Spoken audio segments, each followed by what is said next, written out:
What is classy if you're rich, but trashy if you're poor? Someone else raising your kids. Ha ha ha, isn't that the painful truth?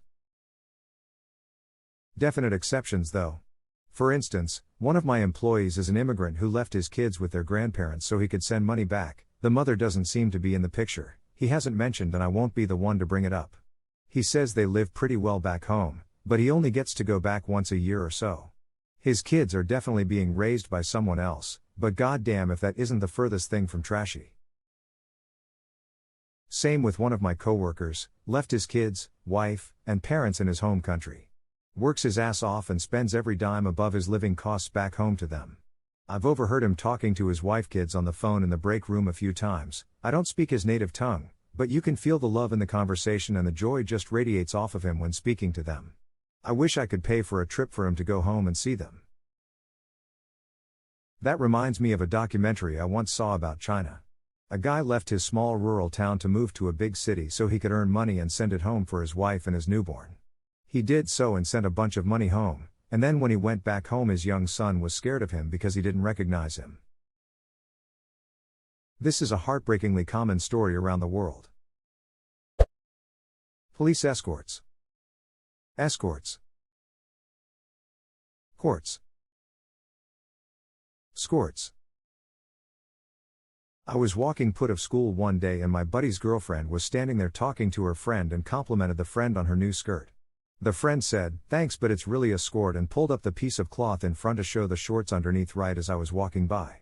Knowing this was a chance to be weirdly inappropriate, I offered the friend $1 to lift up the front again. She gave me a look that was part anger and confusion, so I kept going to my car. And that, kids, was the first time my wife ever remembers me talking to her. Needless to say, we didn't start dating until years later. Didn't expect the story going in that direction. And we didn't start dating until someone angrily accused me of being part of a plot to break into their house to clean their carpets. True or not, this story is interesting AF. I need more details. Not working. While still getting an income lower class, welfare middle class, unemployment upper class, constant flow of assets edit. Thanks for the awards and the upvotes. I want a constant flow of assets. The technical term is passive income.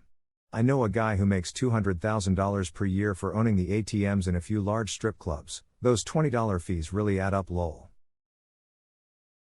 There was a place in Vegas that had 2 ATMs, one said the name of the strip club and had a lower fee, and the other one had the name of a Mexican restaurant that had like a $40 fee.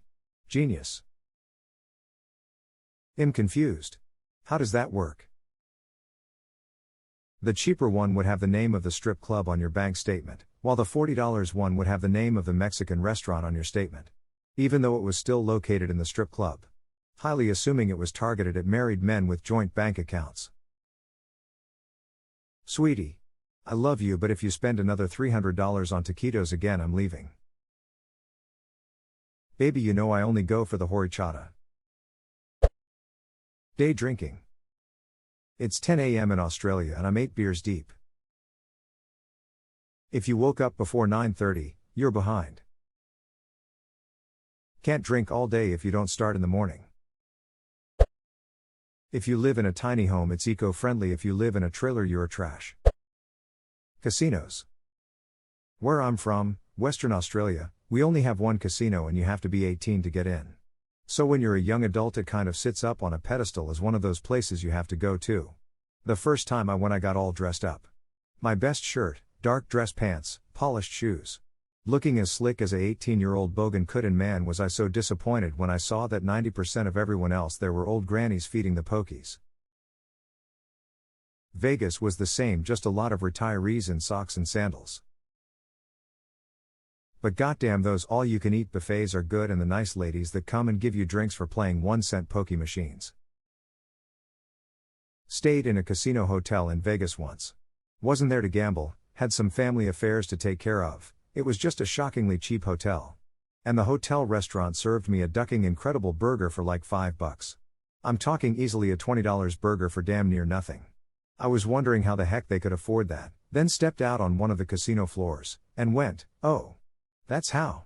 For most of the guests, They're cheap, high-end food and cheap, high-end room cost them hundreds, if not thousands, more. My stay was subsidized by gambling addicts pissing their life savings away.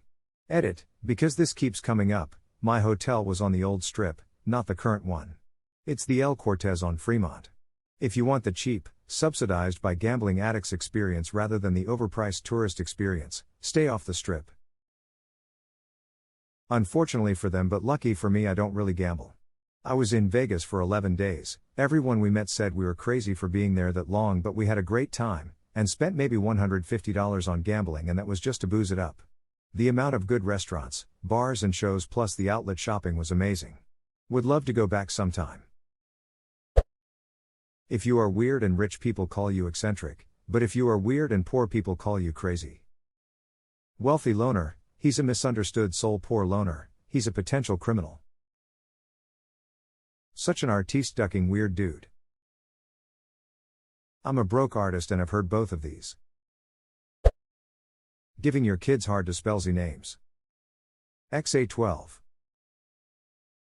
Amazing how many things on this list Elon Musk does regularly. Doing coke. Wearing a bathrobe all day. That's just like, your opinion, man.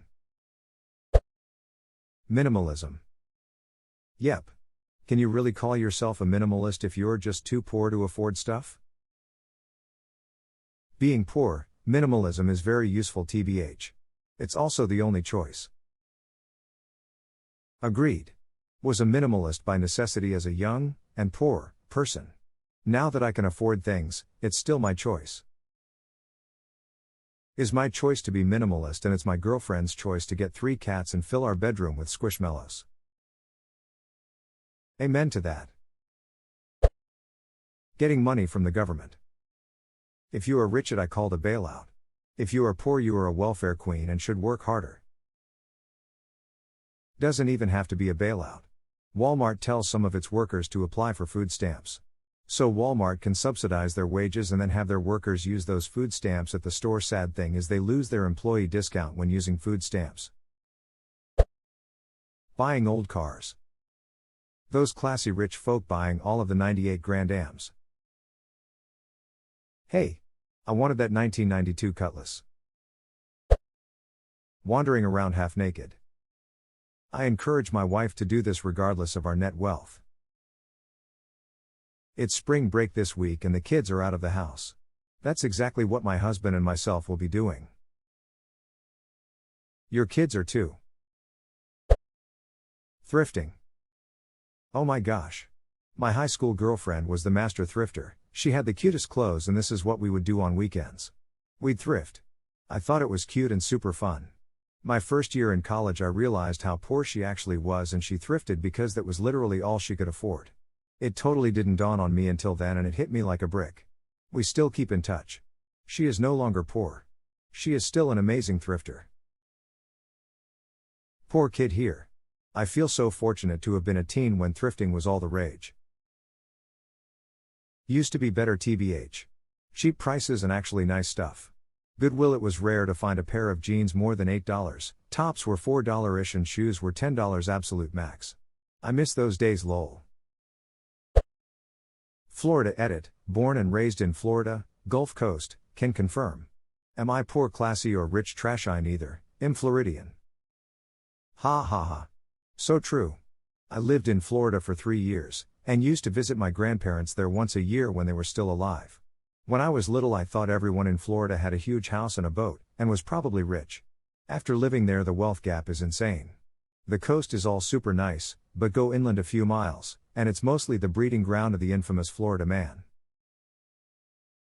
And I've never seen a place where everyone was on top of each other like in Florida either. Usually rich people and poor people have their own neighborhoods, but Orlando has $1 million lakefront houses 2 doors away from $200,000 old ranch homes from the 60s 70s.